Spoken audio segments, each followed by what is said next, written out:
Today, I have prepared an interesting show for you because we're going to talk about communication, mass communication, and guiding communicators. Well, they say communication is the act or the process of relaying your information, your thoughts, your feelings to someone else, either through words, sounds, behavior, or your actions. But mass communication is the study of how individuals or entities relay information to a large segment of population at the same time using a mass media. For me, mass communication is about telling a story with strategy and purpose. Today, mass communication has become a vital and, shall I say, seamless part of our everyday human life. From the moment we wake up till the night that we go to sleep, we have access to mass communication, to mass media. And that is why it is very interesting to find out how mass media work and how mass communicators work, think, and do their thing. And so today, we're going to talk to two very vibrant, beauteous, and intelligent mentors of young communicators. I am privileged to be able to talk later to my colleagues. She is the first guest would be the Department Chairperson of AB Communications of University of St. LaSalle, Ms. Hannah Papasin Mariveles, and the other one, the next guest, will be the Faculty of Languages Department of University of St. LaSalle, a very prolific writer, Ms. Jade Dionzon. So please stay with us here at It's Time with Charie, because I'm also going to share with you later on one of my favorite books that was shared to me by my very good friend, Attorney Jobert Peña Florida, The Secret Codes to Success. So find out how you're going to grab that success that you've wanted for the longest time in your life. Please stay here with me on It's Time with Charie.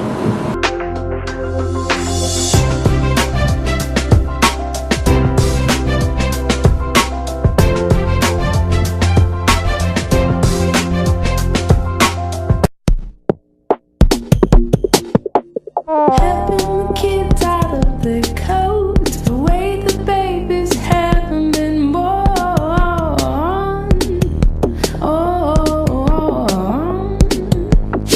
Unpacking the bags and setting up.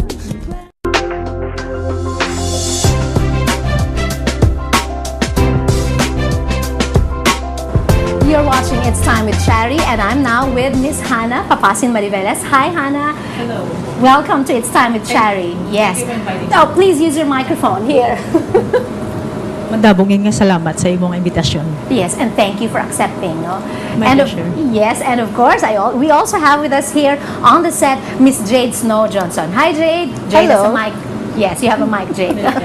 Happy New Year! Happy New Year sa tanan nga televiewers sang It's Time with Charie, and congratulations sa imong nga bag-o nga show. Yes, thank you so much. I'm happy that you are the second batch of my guests here in It's Time with Charie. Last time I also had Dr. Rowena Banyas, and we had a very entertaining and, shall I say, interesting talk on wellness and well-being. So this time, I'm very privileged na kamo naman yung akong na istorya about mass communication. So let's go straight to the point. Miss Hannah, what is your philosophy in communication? I started just a brief background lang on how I started with my philosophy. As soon as I graduated from LaSalle, you were one of my teachers. Yes. I immediately was hired by Sunstar Bacolod. So my practice was really journalism. And along the way, in my 9 years of journalism na practice, I've come to appreciate ang akong nga responsibility as communicator. Yes. I have a really big responsibility, and I have also a very big power para nga mag-ruin sang lives ng ibang tao kung gustuhon ko. Yes. So muna blang habal ni Uncle Ben Parker sa Yes. Spider-Man, with great power daw comes with great responsibility. So I think that is one of the philosophies that I have right now, and I'm also keeping in mind because I'm also active with other media organizations like Cobra Ants, for example, and before the Negros Press Club. Our philosophy is the freedom of the press is anchored on the people's right to know. Amo ng philosophy naman. So, the people demands that they have the right to know about what's going on in government, what's going on in society. So, it is our responsibility to let them know and to demand transparency from different agencies. That's why probably it's the influence of the organizations that I was a member of. Yes. So, muna, one is with great power comes great responsibility, and freedom of the press is anchored on people's right to know. Very And well as nasubong, gusto ko, I would like to imbibe those philosophies to the students that I mentor. Yes, and those students should also use and imbibe that kind of philosophy. Freedom with responsibility. Yes, freedom with responsibility. What about you, Miss Jade? Well, ang filosofiya ng komunikasyon, kung ako yung pamangkuton, ang philosophy of communication is really grounded on our basic need for communication. So, ang komunikasyon actually parte sa pagpangabuhi. Yes. Which is why I am quite happy that, my road led me eventually to education. Yes. Because, maski ang akong estudyante magdiretso sa media Yes. or to whatever concrete communication job that they can get, or they decide to be somewhere else, communication will always be a part of their lives. Correct. And so therefore, amo na yung grounding philosophy ko. Communication is a part of life. It is a part of life. And if I would also like to share, what I know is communication, especially mass communication, is how you convey your message and how people get affected and, shall I say, influenced by the message that you send. So it's very tricky if the message that you will send will be wrong or, shall I say, tainted. Mismo. Because people might get confused or people might get the wrong idea. What is your take on that? Precisely. That is why when I'm currently teaching now print media principles and practices in other universities, that is what they call basic journalism. Yes. One of the things that I taught them is ang news values nga ginatawag and the principles of news. Siyempre, principles of news, it's anchored on ethical Yes. journalism. And part of ethical journalism is to make sure that you scrupulously report the truth and you include not just both sides of the story, but all sides. Yes. So, naka-anchor na siya sa Code of Ethics nga gin-draft sang Philippine Press Institute kag sang National Press Club. So, ang number one dira char is ang I shall scrupulously report the truth and be accurate. So, Yes. tsakto gina siya. Wrong lang ang emphasis, wrong lang i-discriminate mo lang ang isang ni mong ka-source, hindi ka mag-interview because kontrapartido siya, for example, that would really affect and influence man sang kadamo nga paminsahe. Yes. So we really have to be very careful. Ako from the point of view kuya of a journalism na practitioner, careful gid kami ginahambalan gid kami permi nga we have to be very careful about the smallest details. Kay sala lang nga inflection ginkadawan mo lang ang imong nga source or sala lang nga emphasis matake na siya The negative. angling is very important. Very important. The angling shows the bias actually Exactly. of the reporter. So actually even BBC recognizes the fact that there's no such thing as biased reporting. Kay tanan nga tao biases. But the Yes. data is objective. Yes. So it just shows lang kung mag-angle ka sa isa mo lang gid ang angle sa isang story di ba? So ang angling nimo that shows your biases. Your Though being humane, you have to show kung ano naman nga angle ang akon nga i-take so that it will serve not just everybody but siguro a larger part of the public. So being impartial actually is a huge challenge for communicators. Very big challenge. Because we siya. already have our own perspectives, Correct. our own It's points part of of view. being human nga may biases Correct. kita. So it's difficult to make sure that what you gather, what you know, and the accurate data is the only data that you will also present to the public. Very and objectively present. Yes. But for Jade, she has a different style, of course, because you're more into creative writing, correct? Okay. So what would you like to imbibe to your students? Actually, siya ka basic because when you talk of communicators actually, a very small percentage of the students actually make it to the media. Yes. But all of them are going to use their discipline in communication. So, what we do actually is to make sure that they understand what communication is all about in the first place. Yes. Kaya kung magambal ka nga kabalo ka sa proseso sang edukasyon, sang communication, which is there will always be a sender, there will always be a message, there will always be a channel. You know your receiver. Yes. And you listen to feedback. And then you deal with noises and barriers for as long as you know that. And you know that without any of those elements, hindi na siya actually communication. Yes. Diba? happen. So for as long as students realize that, well, we're hoping that they will be successful as communicators. So far, in your experience, can you see that students have actually realized that there are several channels and medium in communication? Oh yeah. Especially since, di ba, before Mass Commo, Yes. so nag-focus ta sa media-related Yes. professions. Now, the department is actually into communication na.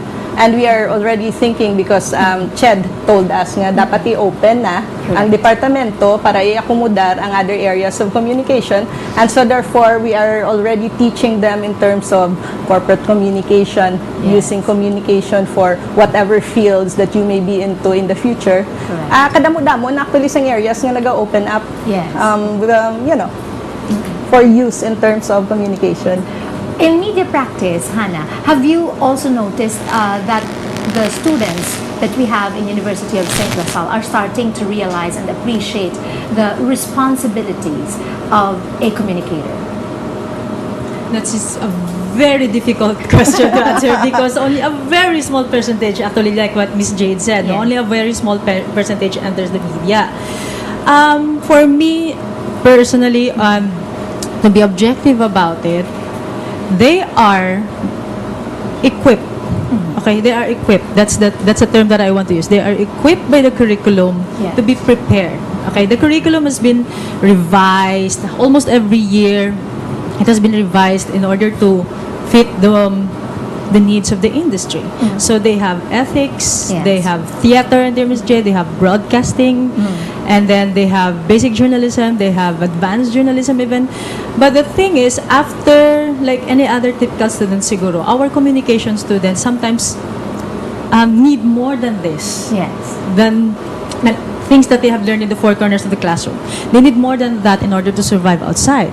That's why even we were both, diba, we were both covering the police, the city hall bit Yes. before. You've noticed that even our colleagues in the media also need trainings, even after a 4-year course with LaSalle or with UNO or with WBSU, for example. We still need constant reminders. Yes. So amo sina ang challenge kay una nga daan gamay lang gid ang interested nga mag-intraged sa industry. They end up in the call centers. Yes. They end up in some other corporate nga mga entities. Wala sila naga-practice. And then second, kung mag-practice man gid sila, most of the time ina-imbibe nila ang wrong culture nga sang mga veterans. Yes. So, ang idealism nila kung kisa nagakaano sila, nagakadula, or they get frustrated, that's why they get out. Yes. So, amo na. Yes, they are equipped. Amo na siya. They are equipped, but when it comes to actual practice, big question mark na siya dahil. But it's not only media men who are now into mass communication because we have social media. So anybody actually Yes. can be a mass communicator. Yes, that no? is Diba? true. So Actually, the yes. rules of social media and traditional media are Yes, the same. exactly. Kinanglan mo mangyapon objectivity, kinanglan mo mangyapon accuracy, kay base magobra-obra. For example, Typhoon Yolanda. Yes. Di ba? Kadamo sa mga nagaginuha nga mga istorya nga turned out hoax gali. Yeah. Like si Anderson Cooper kuno appoint nga ambassador dire or in-adapt kuno sang US ang Visayas. Or may isaman to nga adobo. Turned out it was a hoax site or a satirical site. May ara man to nga si Pinoy kuno magin pang-pack siya kuno nga mga groceries kuno nga may ara sang iya nga name, pero it turned out gali it was from an old relief operation. So muna bala even sa social media is also they also need to be reminded about their role as social media. Yes, all of us actually who are into social Tanan. media. Oo, yeah. Anyone who is in Facebook, Twitter, and all those social networking sites are mass communicators. And that is why the challenge is not only with mass communicators, but also with the audience, with the recipients of the message. You've got to verify and make sure that the source of that information is credible. Think before you click. Exactly. Yes, Think yes. before you like to. Diba? So, when we return, I would also like to ask Jade here and Hannah the values that they would like to inculcate, no, and to share with the students, especially the young communicators, not only for those who would like to get into media practice, but everyone whom they meet. Please stay with me here at It's Time with Charie.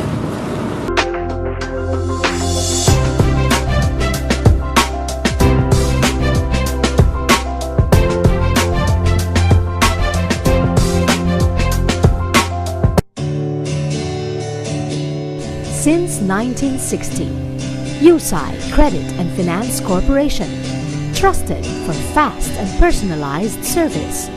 Chattel Mortgage, real estate loan, pension loan, and businessman's credit line. No processing fee, no hidden charges. USI Credit and Finance Corporation.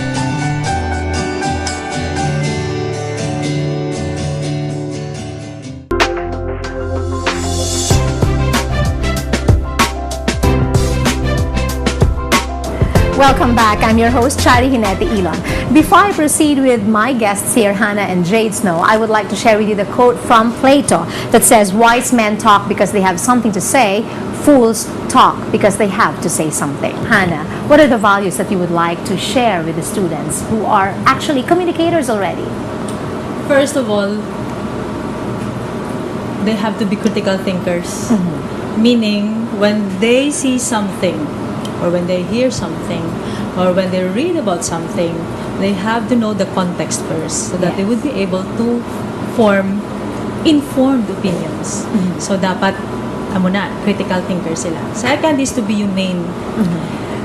A lot of times, even veteran broadcasters or veteran media men, a lot of times, na-notice na ako, especially when they are reporting about cases that involve women and children, doon nalipatan na nilabla ang right nga maging private man galing isa ka bata. So daw ka siguro it's being humane, no? Being humane, knowing where your limits are when it comes to handling cases like this.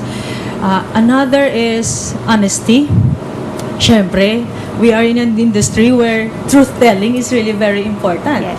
So honesty is really something that I am very particular about. In fact, I always remind my students nga hindi gina pwede sa akon ang copy-paste journalism or ang copy-paste nga reaction papers because that is plagiarism. Yes. And that is actually a violation of the ethical journalism. So, amo na ang gina-point out ko sa ila nga in any of your subjects, maski ano pa na siya, hindi gid pwede nga mag-cheat ka mo or mag-plagiarize. Okay, whether they're writing scripts for theater or whether they're writing scripts for radio, kung honest kaya, you come up with your own original. A simple reaction paper, Yeah, simply, even. why It do has you to be have original. why do they have to copy Yes. paste? And they're very pampered right now. All they have to do is to copy and paste from the internet. Yes. So muna ang subong. So those are siguro 3 of the things that I can think of right now. Mga gusto ng mga values na gusto ko i-imbibe sa mga students. That's critical thinking, Critical thinking, being humane, and being honest. Being honest. What about you, Jade? Actually, kung mangkuton kagali, do manumdum ha manggidalom, no? Kumo nagatubang ka sa estudyante adlaw-adlaw. And then, kadamo actually sa mga values. And there is a whole set of value system that the Lasallian community is asking us to inculcate in the student. But when I really think about it, as per your question, ano gidjab lang gusto mo nga mga values ng communicator? Ako guro, given our milieu as of the moment, given the technology that is available to us, and given the potentials that the students may have at this point in time, feeling ko, one is involvement, the other one is compassion, and the other one is the need for nation building. Involvement, kumo, ang teknolohiya, wala subong nga inang, you can actually just face your computer and that is your social, spiritual, and national involvement. Diba? Yes. And then you stop there. And then you forget that when you actually go out, you actually deal with persons. Yes. Diba? So I think mas nami nga sa mga estudyante they will be given avenues wherein they can actually involve themselves and participate, utilize their talent physically. Yes, Actually go for actual results. Yes. Diba? And actually, kay pareho bala nga mag-swimming ka man lang bala. Pag kung mag-swimming ka or mag-bike ka, abi, Yes. hindi mo man na mabasa sa libro, di Exactly. ba? You really have to get on the bike. You really have to get into the water in Yes. order to learn it. It's like life. That's what Yes. life is all about, actually. So basically, involvement and then compassion. Kay, ambut na lang gid kung kisa. Tungod ang sosyudad, tamo man abla. Nga siya duman sa aton kung kisa ka highly critical. And we have opened the social media to very young minds. Yes. And even before they make their own opinions, we already teach them to be cruel.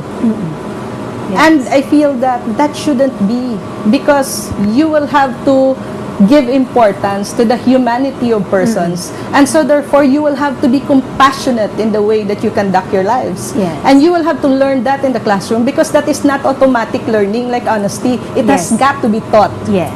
So how do you teach it before we continue? How do you teach compassion? You know,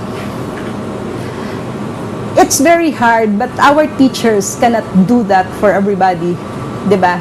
It has to start in the home. Yes. Wherein, even if you discipline children, it's not always just a matter of right and wrong. It is always a matter of kaya mo pa. Alalayan ta ka. Kabalo ko sala ka, alalayan ta ka. Yes. And if that thinking you bring into the classroom and they say, hindi ko na kaya, plus alalayan ta ka, pero sala ka, pero alalayan ta ka. You do not say you're wrong and then you turn your back. Yeah. Well, that's Yes. the way I look at it. And the other one is always towards nation building. So meaning ang imong decision making and the things that you decide is not just to promote your own self. Yes. It's not just for your own pocket. It's not just for your own need. Gapanumdum ka man in terms of other people. Hindi ba? And in terms of your nation. Because if we do not strengthen our nation, your own personal life will be affected. Yes. Diba? Very well said. Thank If you. everybody would just go for that values, then very idealistic and well would have a better place to live in. Diba? Yes. Yes. Okay. So next, your experiences. Please tell me, how do you deal with your students? How do you treat them? Jade here shared with us just a while ago that you've got to alalayan tak mo sila if you saw them, if you see them, they're doing something wrong, etc. So let's start off with you, Hannah. How do you deal with your students? How do you show them, hey, okay, this is what's right, this is wrong, about the impartiality, about the freedom, the responsibilities of being communicators? How do you do that? We do case analysis Yes. sa classrooms. And then I would present them mga actual na mga cases that happen sa media. For example, involving, let's say, syempre wala akong ganun names for involving, let's say, broadcaster na nag-report siya party sa bata again, hey, the kid was just 6 years old, or ikaw be, you are going to interview a rebel leader. Okay, are you going to interview him, or hindi ka, kay siling mo, government stabilizer siya. So, may mga case analysis na siya. Or, ako, ang tatay ko is involved is a public official. What happens if I have a column in my paper? Will I write about it? So, mga concrete na mga examples pala. And also, since I'm also teaching another subject called community communication, I make it a point that I bring them and expose them to certain mga areas so that I can let them see beforehand na kung amo ni siyang nakatabo. And these people really need your help. These people are sometimes, their stories are sometimes not told because they don't have the resources. If this particular worker is earning 60 pesos a day, for example, ano pa na siya maka-social media kung magambag Exactly. kumpuni. Okay, Yes. wala na siya gani inom bakal gatas para sa bata niya, no? So, I bring them to areas sometimes and I let them talk to people kaya ginahambalan ko sila nga ang balita does not just happen in Lasal. There are a lot of things that are happening within our immediate vicinity. Wala nang nagaling na sa You let them experience I let them life. experience video. Yes. Yes. And then we stay there for, let's say, one whole day.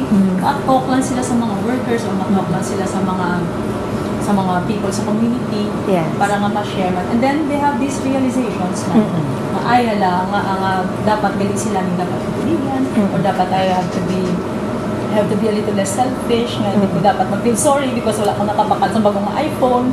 Kaya inigani, di sila gani makabakal isang ilang iPhone. Oh, okay. So what about you, Jay? How do you do it? How do we teach? Yes, how do you teach? Well, I think the advantage of the three of us is we are into the system and the department of communication, and so therefore our style is basically practical in nature. Yes. Application gito ya, hindi ba? So, nanian ko ya? Nanian ko. Like especially when I teach theater, it is nice to have a process and to trust processes because we do have a process and we have seen again and again how it works. So like for example, I have theater and then you make them go through the whole production, pre-prod, mounting, and then pagkatapos, and then they cannot help but learn the craft. They cannot help but discover themselves in the craft. They cannot help but see that gali no, ansam mangidang nature sang kalibutan, dapat gali gamatter gid ko na nung ginaobra ko because ang ginaobra ko naga-affect man sa obra sang iban nga tao. It is a very nice way of learning. And even in our other subjects, diba? How nice that we actually have a chance to do that. And ang ako niya, ang namiyan ko lang kay maski kung kisa hindi willing mag-learn ng bata, kumo ang proseso masaligan mo. They actually do learn. Because they learn by doing. Because it's application. No? Yes. So nag-enjoy sila in fact, no? You can see them in the posts sa ilang Facebook pages, Facebook account that okay, they really enjoy this exercise, this application. So after you teach them theater, after I teach them TV principles and practices, etc. When we return, I will also ask Hannah here and Jade the rewards that they get, no, from teaching young communicators. Please stay here on It's Time with Charie.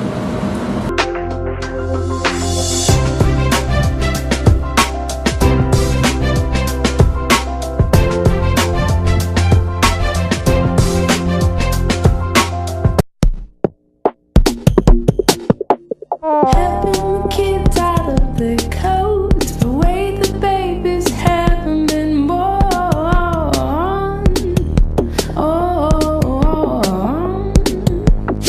Unpacking the bags and setting up.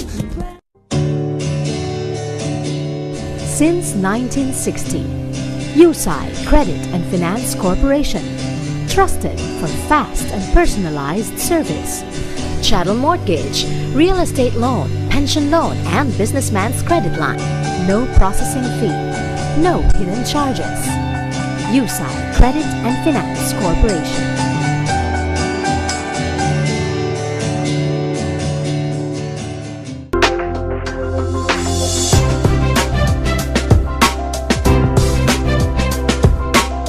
Welcome back. You're watching It's Time with Charie. At this point, I'd like to thank Tintin Papio of Alta Essentia. Thank you, Tintin, for my hair and makeup. And of course, thank you to Miss Clea Velasco. Also, I'd like to thank Mr. Bubu Yusay and Miss Rebecca of Yusay Credit and Finance Corporation. And I'd like to say hi to my friends at JCI Regatta and Bacolod City Sampaguita Lions Club. There's also another quote that I'd like to share with you from the management guru, Peter Drucker, when he said, the most important thing in communication is hearing what isn't said. We're still with Miss Hannah Mariveles and Miss Jade Dionzon, and before we took a break, I asked them, what are the rewards of teaching young communicators? Let's start with you, Jade. Okay. Well, I think that is a little, it is relevant because kagina lang, we were discussing in class and I'm also handling business communication courses for all other colleges, and I was talking to would-be doctors because these are BS Bio students, and they were asking bala about the nature of amassing wealth within the potential of your own field, and I was telling them that, you know, people, don't get fooled, okay? Because eventually, when you are more mature, you will realize that actually, ang tuod-tuod lang gidya. Of course, we need money, but ang punto sa pagpangabuhi, hindi gidya kwarta. Yes. Ano ang punto sa pagpangabuhi? Happiness is what I say. Diba? For me, it's happiness. Yeah, well, Yes. it can be a lot of different things Yes. for a lot of different people, but you will have to be fulfilled. Yes. You will have to be fulfilled. And although, syempre, kung mumistrata, ang remuneration sinaya, may na lang gani, subong kumpara sa una. Yes. Pero hindi kita yakambal nga luxurious ina or manggaranon kagid sa pagka-maestra, no? Pero ako yan, namian, gid ko nga mo ningin pili kumo ang fulfillment mo bla. Yes. Which is also the fault of the Lasallian brothers because way back in high school up to the college, grabe nga conscientization nila sa aton Yes. nga para malipay ka, dapat mabulig ka, para malipay ka, may puntong pagpangabuhi mo, na lang tawa, kundi nagmina, istra kita. But actually, that is the reward itself. Being Exactly. able to influence others. Yes. Being able to form them into better individuals. Perhaps Oo, that's one of the Oo, rewards. and diba? then, ang imo bilang akwan, ang imo bilang maghaboy ka bilang sa imo pebble sa tubi, mas lapad, kumo, Yes. mga tao ni kabataan ni, they will have lives later on. Yes. And if you will be able to influence them into a better life, then Yes. that would be your own reward. Yes. Okay, very well said. Thank you. What about you, Han? When I see sometimes mga students, former students ko, and then palapit sila, pag nagkakabal sila nga, may sa dumduman, kung ganyan ang ginambal mo sa amin sa una. Yes. Kapag paminsan ko, ay may nadumduman man sila gali. Yes. And then, ma-apply nila sila pang buhay bala. And, exact lang gina bala, Jade. We are in a, ang teaching, kag ang journalism, actually, thankless job ginaya mo. Actually, nagliliwang ko when I was practicing journal. Because, imagine, wala kami na patrol. So, ginalakat ko na ang mga offices. Exercise. And then, exercise, cardio. And then, while abot nga kapoy ka na sa maglibot mo sa mga offices, you also have to construct your own story. Yes. You were the one who taught me actually when I interned in ABS. You were the one who taught me how to write scripts and how to Wow. how to edit my story. Thank you. Yes. Hindi ko ginawa Remember mo. Salamat. Oo. So, ang inabalang if given a chance, kag I'm going to live another life again. I think mabalik mo ko gyapon. Either maestra ko or ma-journalist ko. Because lain nga naga-learn ka bala every day. Di ba kung journalist, you can't help it. You have to learn every day. Otherwise, Yes. ang imo audience hindi mo ma-inform. Exactly. How can you inform somebody or educate somebody nga ikaw mismo hindi ka man informed? And how much more when you're a teacher? How much more na yung teacher? Tabula rasa, kada karon, Yes. kag wala unod ang imo nga utok, paano ka maka-inculcate some values kag teaching sa imo nga mga students? So, muna bala na namian ko kis ang rewards is not money. Yes. It's the sense of fulfillment nga, salamat. At the end of the day, maski kapoy ko, may estudyante pa mga galing nga nakadumdum sa gintudlo ko sila sa una. Yes. And of course, when you the bigger sense pagid of reward is when you see later on ang mga students man nga ginatuduan mo and they enter the industry Yes. and they excel. Yes. Yes. They rise above the source. Yes, and Ang that's mga also what pinapanabi. Mr. Rene Inuhales shared with me. Yeah. That's what makes him very, very happy to see his students excel in their own field. Diba? So actually, that's the fulfillment that we get. Yes. If there are rewards and that is being fulfilled, what about the challenges? Ano naman yung challenges when you teach these young communicators? Not only people who will be into media practice, but everybody. So let's start with you, Hannah. Anong challenges? Challenges. May mga students magiging nga resistant. Yes. Okay? May ragid na. Especially when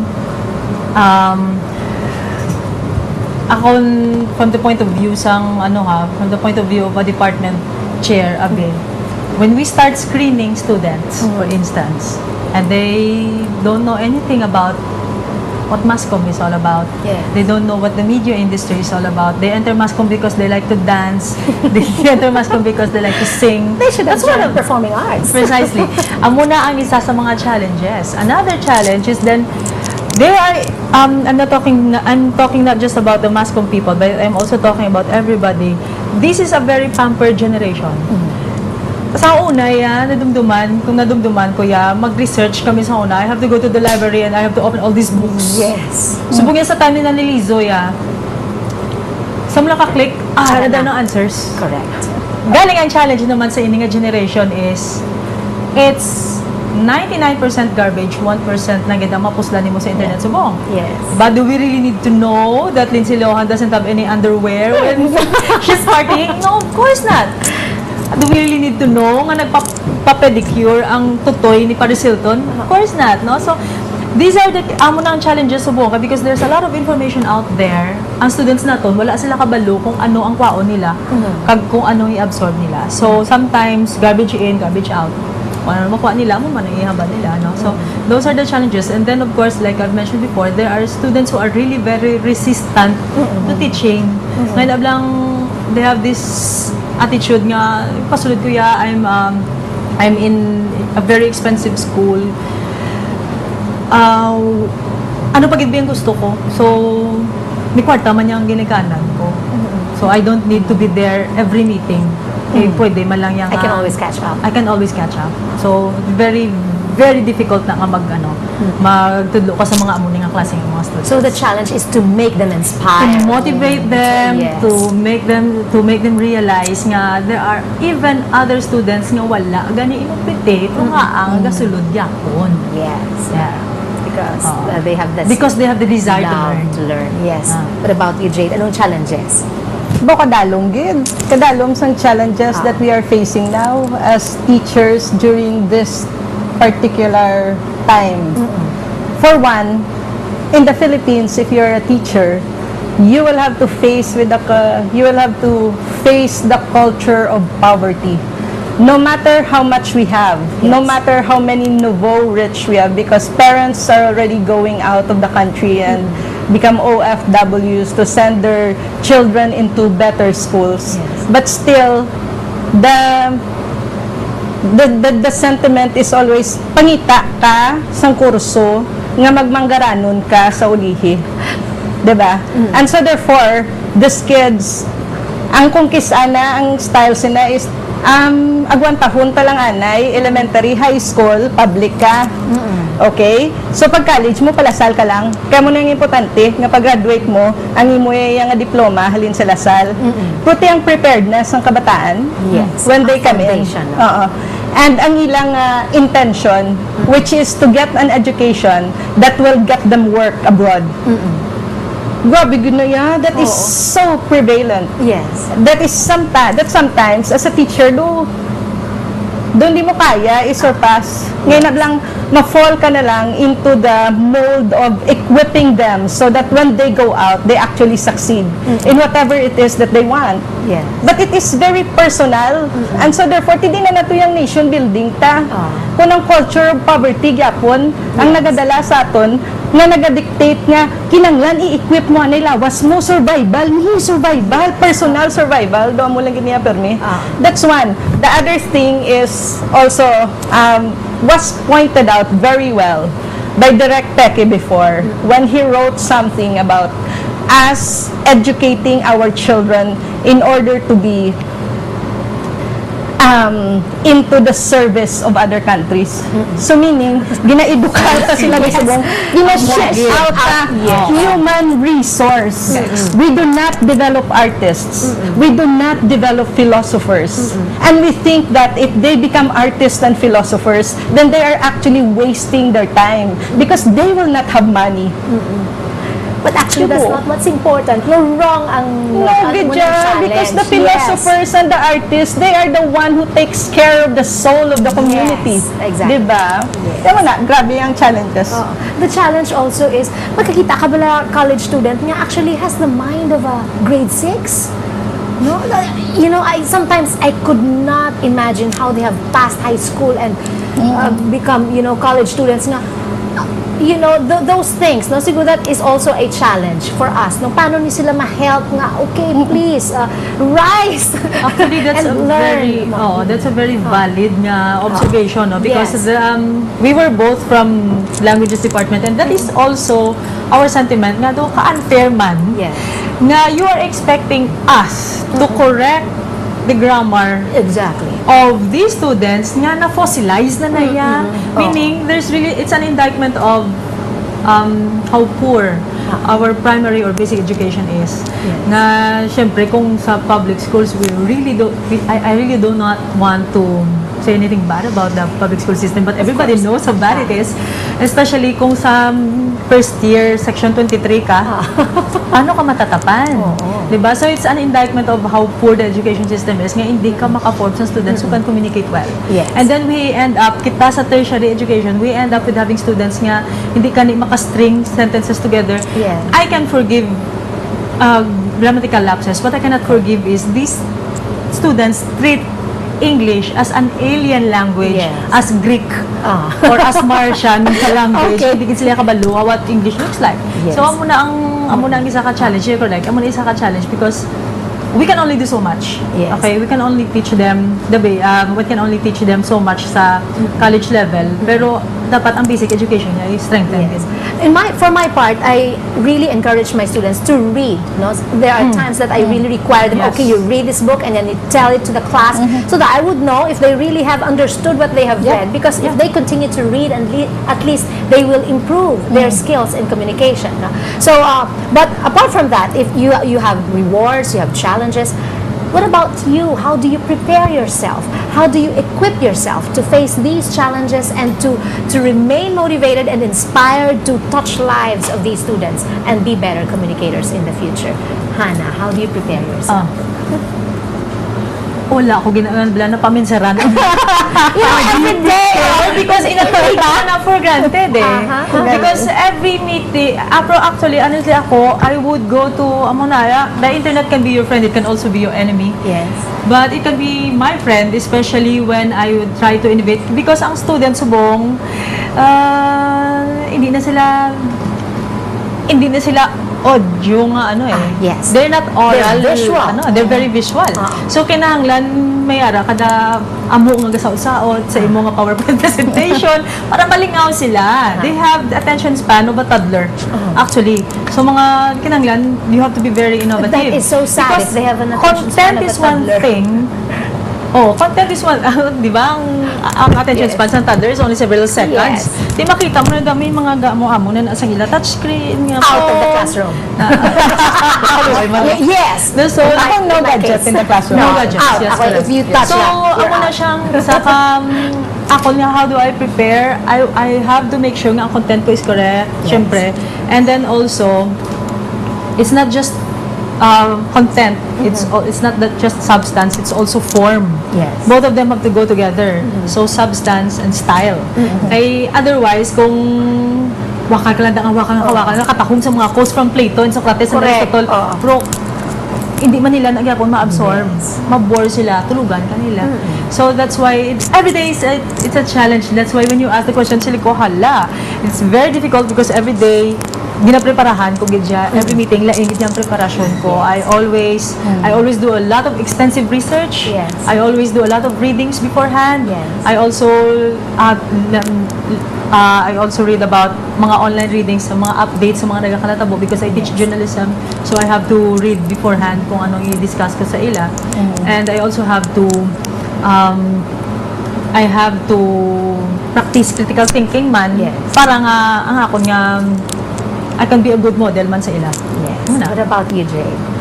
Well, I think what I actually do in order to make sure that at a certain level you become effective as a teacher is that I keep a life.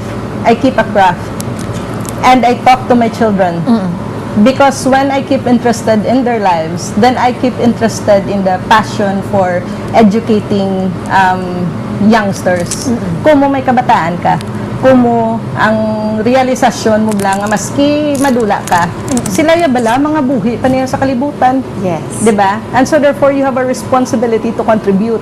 And I keep a craft because a personal discipline makes you a personal participant in the world. And that makes you feel as a teacher.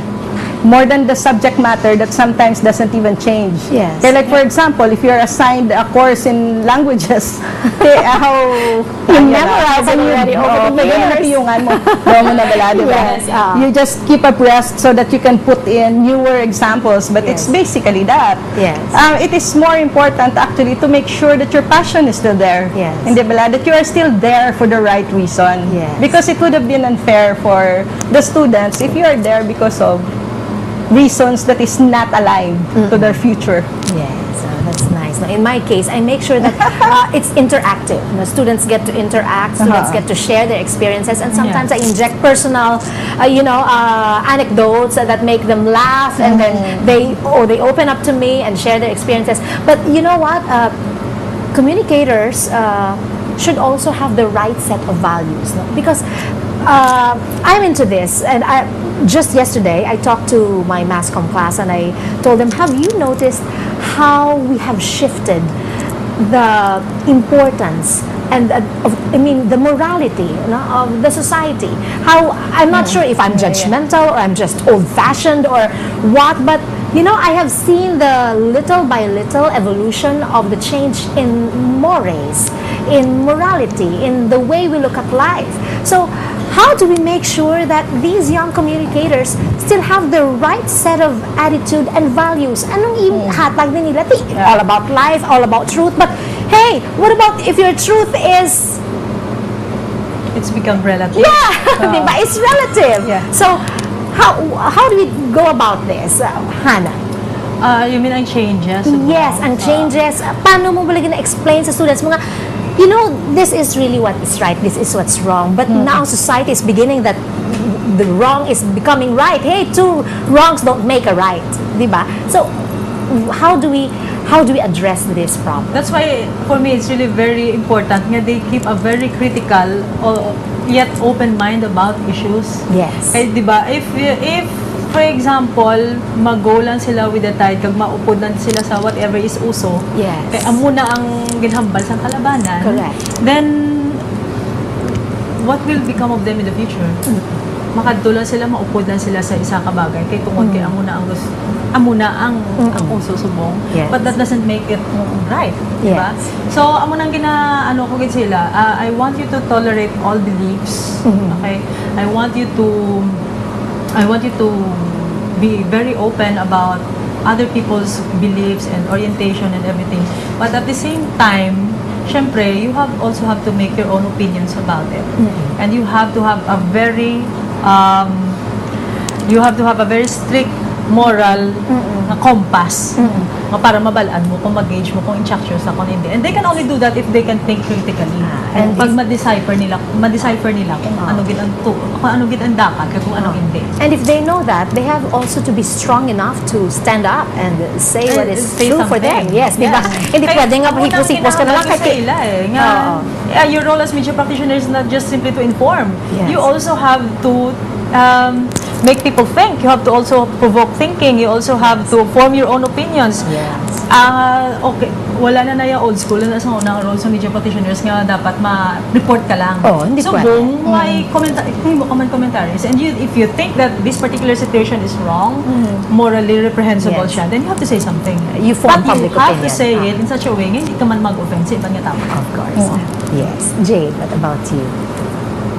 Well, actually, we get the students purer. Hubin pa mo. So meaning, mas bilog pa na iya ang ilay ang pagkatao.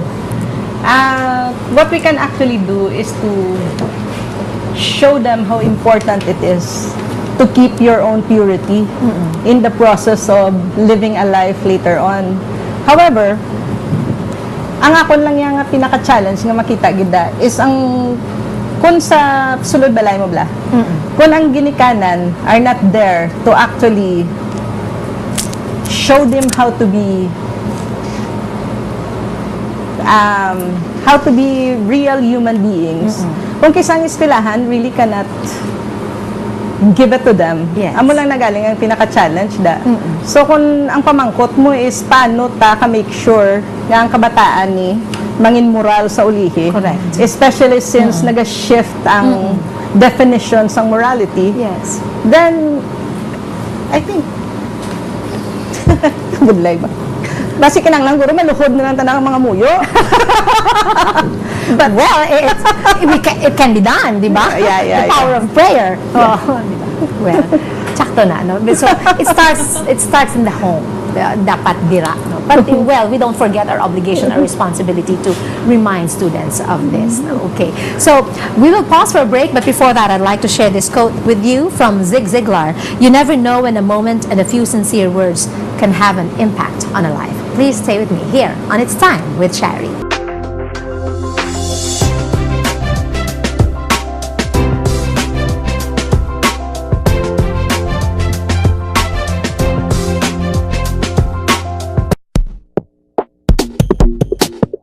Helping the kids out of their coats, the way the babies haven't been born.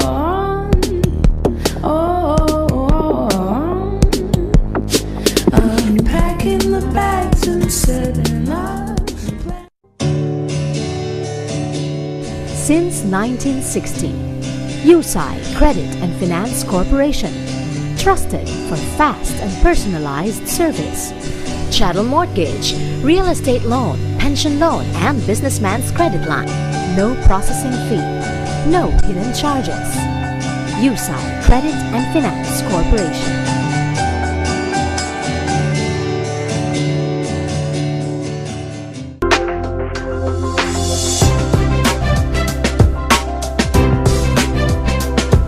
Welcome back. You're watching It's Time with Charie, and I'm with Miss Jade Dionzon and with Miss Hannah Mariveles. Okay, so your final message. It was a very interesting discussion. I learned a lot from the two of you, and it's kind of, you know, enlightening for me to know that ay grabe gali ang purpose ni Jade. Nation building. To teach children, students compassion, no? Di ba? Kadamo gid, no? So Hannah, your final message. Nanamyan ka sa quote. Yes. I'll leave mo with a quote. This Yes. time from my idol, si Ed Murrow, Yes. who is considered as the father of modern broadcasting. He was talking about television when he said that the instrument can teach, it can also eliminate, it can even inspire, but it can only do so to the extent that humans are willing to use them towards those ends. Otherwise, it's just wires and lights in a box. So we can, it applies to all, actually, to all forms of medium, of media. It can apply to TV, it can apply to radio, it can even apply to social media. Yes. So it's not about, the instrument is there, it's how you use it that makes it relevant. Thank you. Very well said. Thank you very much. Jade. Ako yung guruya, take na lang ko ya this opportunity to thank you and congratulate you because it is exactly shows like this that actually allow us to share our sentiments and strengthen us into thinking, okay, may punto galing yung obrata, no? So, congratulations and padayon. Thank you. Thank you. I'm happy. I'm happy. Thank you very much. Okay, so please watch It's Time with Charie. You can catch this show every day on my channel 34 and every weekends on Negros TV32 at 7 o'clock in the evening every Fridays and Saturdays and 8 o'clock to 9 o'clock in the evening every Sunday. Again, thank you very much. Jade and Hannah, thank you so much. Okay, more power to the two of you.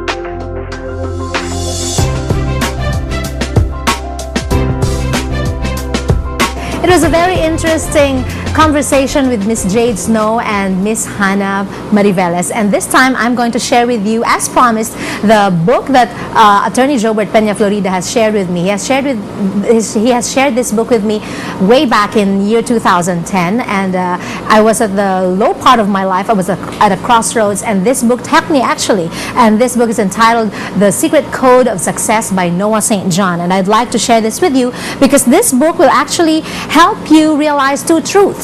Number one, everyone has potential. Number two, no one has reached it yet. So you try to grab that book, and this one will help you get rid of the head trash that's holding you from success. Number two, you will allow yourself to enjoy improved relationships with yourself and with others. Your self-confidence will increase naturally, and lastly, you will begin to know and live your purpose. So grab that book from Noah St. John, and you will have 7 steps or 7 codes to success. I will share it with you now. Number one, it's a formation, not affirmation, but a formation. You will first ask the things why you have already the things that you wanted in life. Like, for example, you wanted to be happy. So instead of asking yourself, how can I be happy? You ask yourself first, why am I happy today? And then later on, the answer will go to you. Number 2, loving mirrors and safe havens. Don't stay with negative people. Stay with positive people so that you will also love yourself and you will be with the people who love you. Number 3, systems of support. Number 4, goal-free zones and goal replacement surgery. Just live your life according to your purpose and don't be restricted with, okay, this is what I should do today. Well, just go on and just continue. Number 5, who are you trying to protect? So if you are trying to protect someone else, if you're afraid of becoming successful because your husband is not, please don't. Okay, so just pursue your goal. Number 6, find your no. Sometimes we are so afraid to disappoint people. So when they invite us to do something, even if we don't feel like it, we are afraid to say no. So if you don't feel like smoking and your best friend asks you to smoke, please find your no. Just say no. And number 7, find your because. If you wanted to be happy and you don't know, why am I happy today? You will find it because you have already realized your purpose and why you're happy. So just grab that book from Noah St. John. It's entitled The Secret Codes of Success. And again, thank you so much for staying with me. It has been a great hour with you. I hope you will catch me again here on Negros TV32 and my channel 34. Don't forget to relax, be well, and stay cool. Live your purpose as you watch It's Time with Charie.